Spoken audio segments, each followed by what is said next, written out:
Okay, thanks very much for having me, everybody. I'm going to talk today really about ice sheet models in the context of trying to make decadal to centennial timescale projections of sea level rise. And so I'm going to give you a little bit of an overview of some of the things that we incorporate in models before a whole long list of some red herrings that we need to think about, and which I hope will help guide some of the discussions throughout this week. And I'm going to finish off with a really quick case study of how we can use models to help inform fieldwork, both what we want to observe, where we want to observe it, and at what kinds of resolution. So yes, we've seen this in Ruth's talk, and this figure kind of captures some of the things that we really want to understand in ice sheet modelling. And one of the things that I love about ice sheets, having come from oceanography, is just even though it's simpler, we don't have to worry about turbulence, there's lots of complexity, and that's partly related to the fact that we're crossing such a broad range of spatial and temporal scales. So we want to know, for example, what's happening between and within ice crystals as they respond to different applied stresses, but obviously we're looking at ice sheets that are thousands of kilometres in space. And in terms of the temporal scales, we want to look at processes that are occurring on, say, tidal or seasonal cycles, as we saw from the image that Alex showed that Chad produced, through to the ice age kind of cycling of changes in the ice sheet volume and how that impacts sea levels. So obviously, then the kinds of processes that you want to capture really well in your ice sheet model is going to be guided to an extent by the questions that you're asking. And if we think about decadal to multi-centennial timescales and sea level rise, then we obviously have a few processes that are going to be really, really critical, some of which Mathieu outlined, and I agree with you. Bed topography is incredibly important. So Mathieu also mentioned that we are looking at conservation of momentum, mass, and heat. One of the things that's incredibly important is what we're looking at the interface between the ice sheet and the bed, so how we represent friction there. Some of our models now, we're moving towards coupling with different climate components, so the ocean, and so how the ocean actually melts the ice sheet is incredibly important in looking at sea level rise. Ice sheet atmosphere interactions as well, as we just heard from Ruth. And then I guess one of the things that is probably less well developed, but getting there, is how the ice sheet interacts with the solid Earth, and that's obviously going to be incredibly important as we think about future sea level rise. So what processes are really, really important? Again, well, Mathieu already talked about this, the marine ice sheet instability. And so some of the things that we want to nail, and we want to do it really, really well, is how the ocean's melting the ice sheet. Bed topography, and here it's not just the slope. So Mathieu gave a really excellent introduction to the marine ice sheet instability, and since like the early work of Wiedmann and then Schuf, we've had a number of different studies that indicate that it's not just the bed slope, but it's the curvature of the bed, so the interaction with those bed bumps. It's how we parameterize calving, which varies substantially from region to region. It's those lateral shear stresses. So we can actually find configurations where we're on retrograde slopes where the ice sheet is actually stable because of some of these other impacts.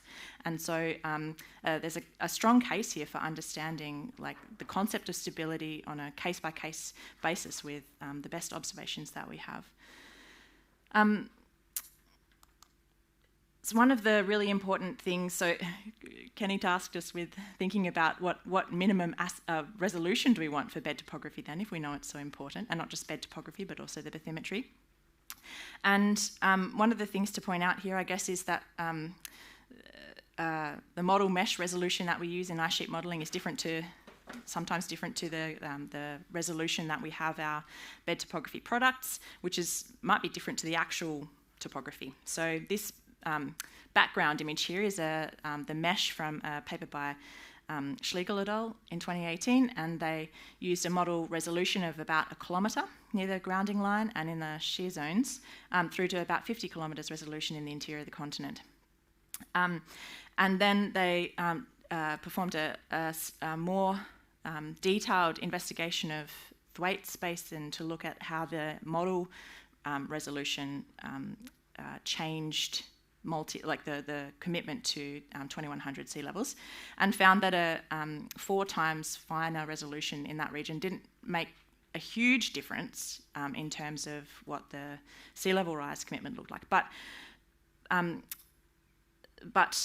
what we have to take into consideration there is that even if we're going to a finer mesh resolution for our model, that might not translate to finer resolution of the bed topography that we have available. So bed machine is at 450 metres resolution, but of course, as Metjo pointed out, in some regions we have we have a knowledge of the bed topography at finer scales than that, and in other regions we don't know what's happening on like tens of kilometres as well. So these are things I think we need to take into account of as a community.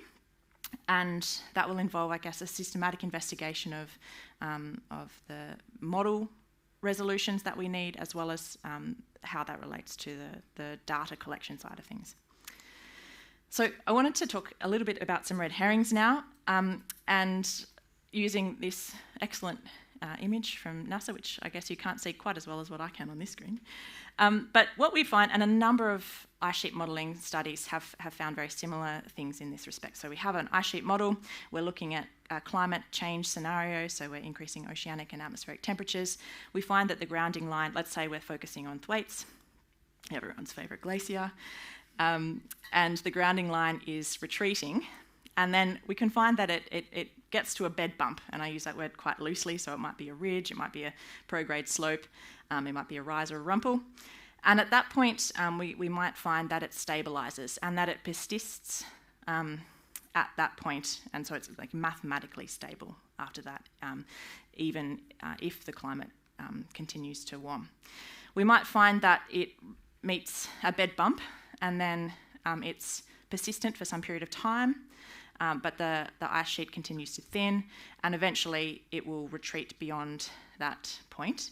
Or we could find that it kind of just continues to retreat, even over a bed bump. And one of the problems is that it's difficult to predict exactly how the ice sheet will, whether it will stabilise on certain bumps, whether it will be persistent, or whether it will just continue to retreat.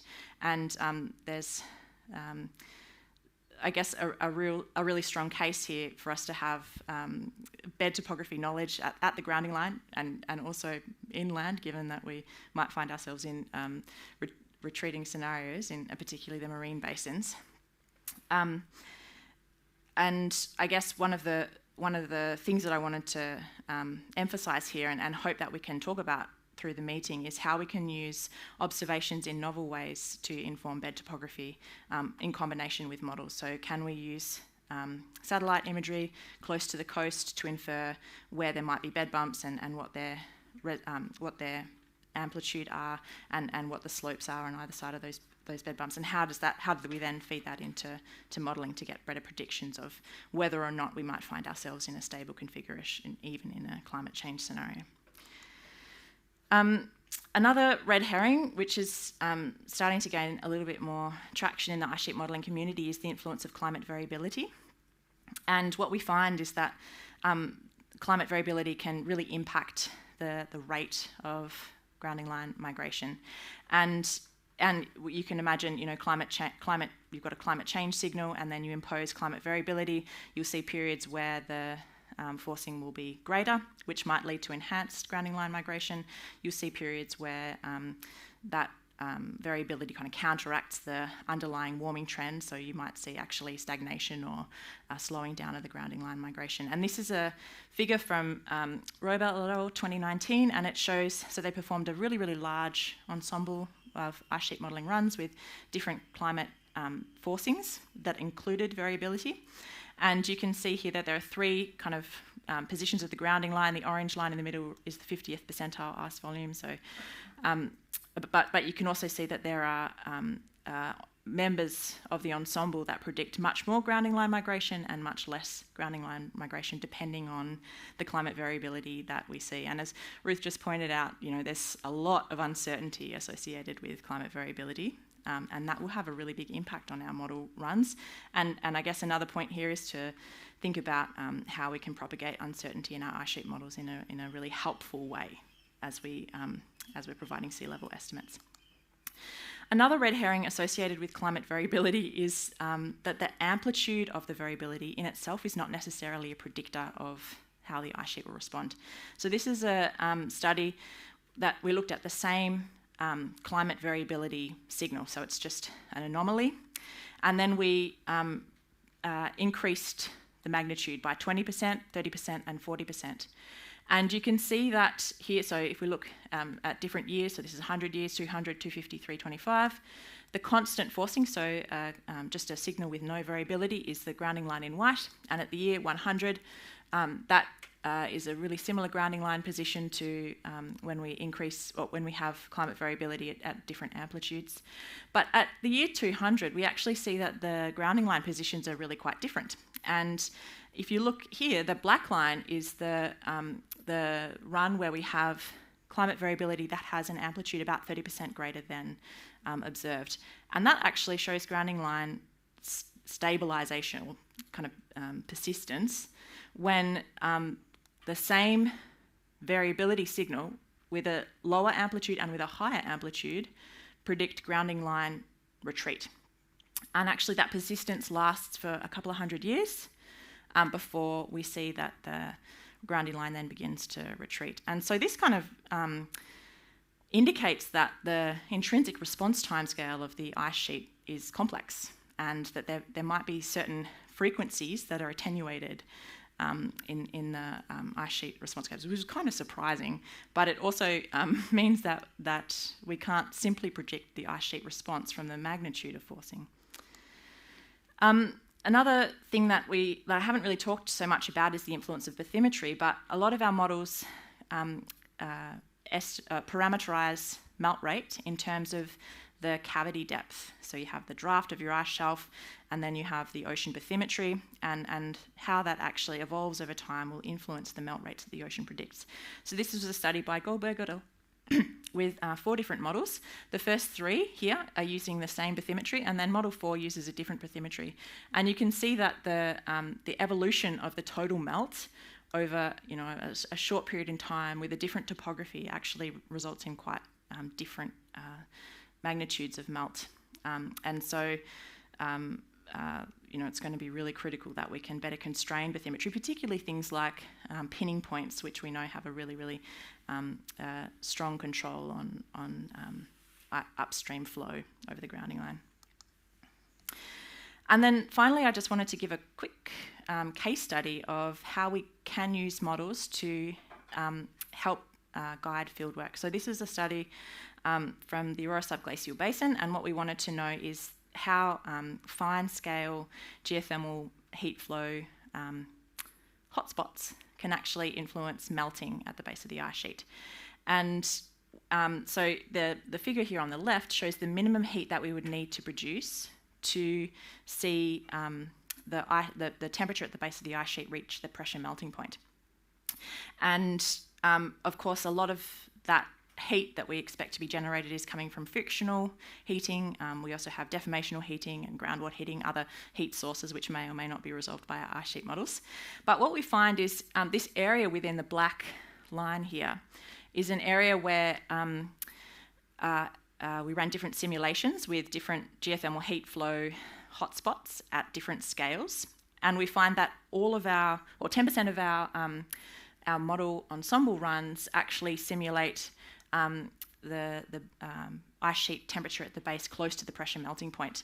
And when we looked at the minimum heat to produce meltwater within those, it's quite close. And so we'd say that within these black areas, if we have like even kind of localized hotspots, they could make a more substantial difference to where melt is produced. And then we eliminated where frictional heating dominated and where other heat sources might dominate. And we made this map here on the right, which shows kind of this yellowy region where we might want to better constrain our geothermal heat flow estimates to look at both the kind of spatial scales over which we might see those hotspots. But we also know that if we do have elevated heat flow in these regions, that's going to be more important to capture than some of these other regions where the model is not close to the pressure melting point.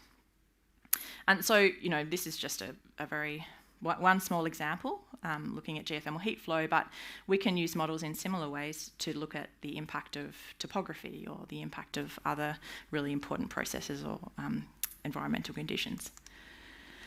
And I just wanted to finish off on a couple of things, the future of ice sheet modelling. So one of the things that I learnt, I guess, with the geothermal heat flow paper yesterday is that different communities have different languages, and sometimes that can be a really big barrier to the way that we work together.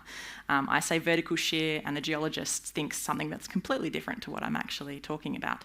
And so having multidisciplinary collaborations, even though I know it's a buzzword, is actually so important in how we go forward. I really love this. I really love this schematic from SCAR's incident, partly because modelling's at the centre, but also because there's a feedback process. Modellers can help provide observationalists with where they need to collect data. Observationalists working together with modellers can really enhance our process-based understanding. So Alex also talked about that in the context of how we've used observations to help inform basal friction laws. And understanding the capabilities and the limitations is also really key to that. So, I think a lot of oceanographers are really shocked at how rudimentary some of our basal melt rate parameterisations are. And so, if we can have these conversations, I think that can lead to really more rapid advances. And then I wanted to just finish perhaps by leaving a couple of questions. I think that my talk didn't answer these questions, and these are questions that I think we as a community really need to think about and work together to solve. So how do we optimally sample bed topography? Mathieu obviously mentioned that a cross flow is really important for the mass conservation method. What resolution do we need? And how can we make better use of how can we work together to make better use of observations in combination with models, data assimilation, which Mickey will be talking about soon as well. And then where can we look to other communities to learn more as well? And I think that other fields have made really strong advances, which we can draw on in ice sheet modelling and in the community more broadly. And I'll leave it there.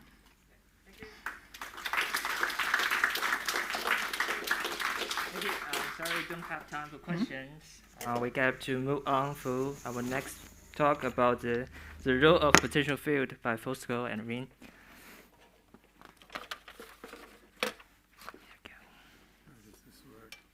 Scan your